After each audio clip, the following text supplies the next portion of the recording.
Psalm 63 is our text today, and it's one of the most beloved of all the Psalms, I suppose. As we turn to this, I want to say in preliminary basis that David again is in trouble. He's in the wilderness of Judah according to the superscription, which means he's fleeing from enemies. People want to kill him. We're not sure exactly who these are at this point, but he's definitely in a bad place. And he often is. I mean, we've looked at four Psalms this week, and he's crying out to the Lord each time.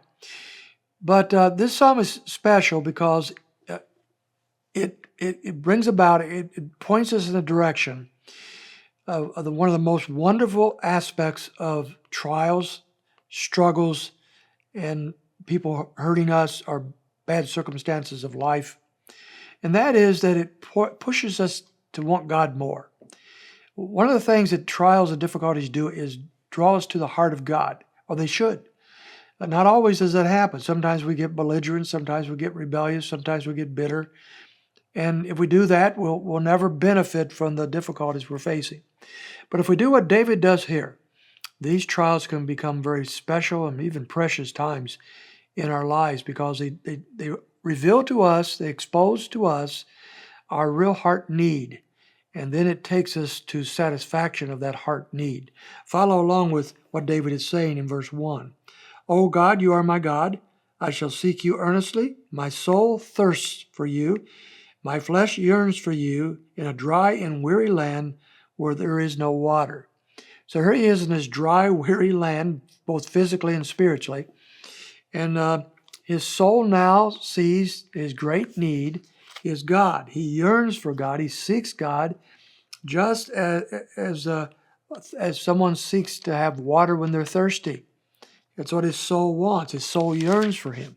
That's the design of trouble in our lives. It's designed to bring us closer to God and thirst for him, to want him, to more than all of the things in life. Because when things are going well in our prosperity, often we get distracted by the good things that are happening in our lives.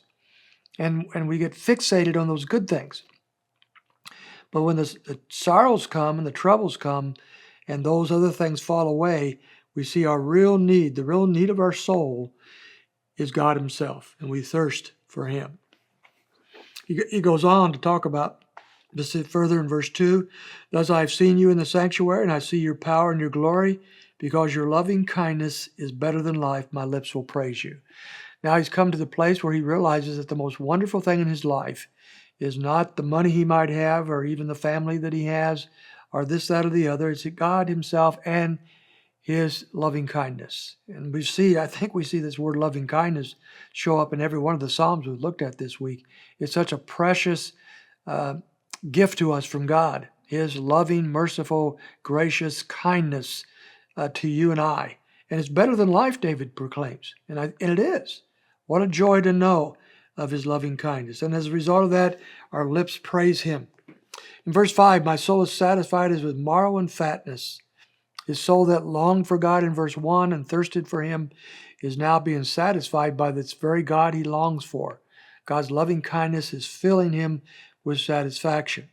Then in verse 6 he says, when I remember you on my bed, I meditate on you in the night watches, for you have been my help, and in the shadows of your wings I will sing for joy.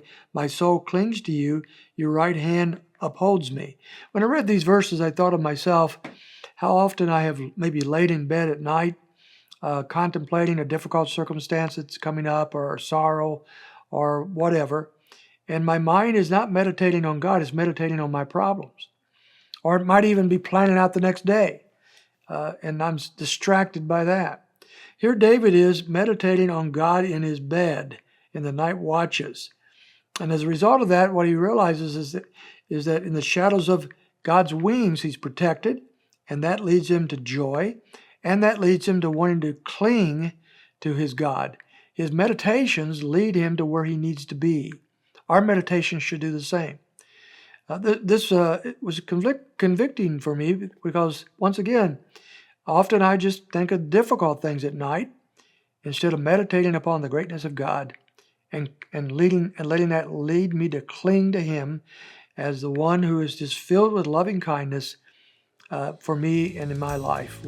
The application of this psalm, I think, is applicable to all of us. And I trust this will give you a wonderful day in the Lord as you not only contemplate this, but you act it out and you put it to work in your life.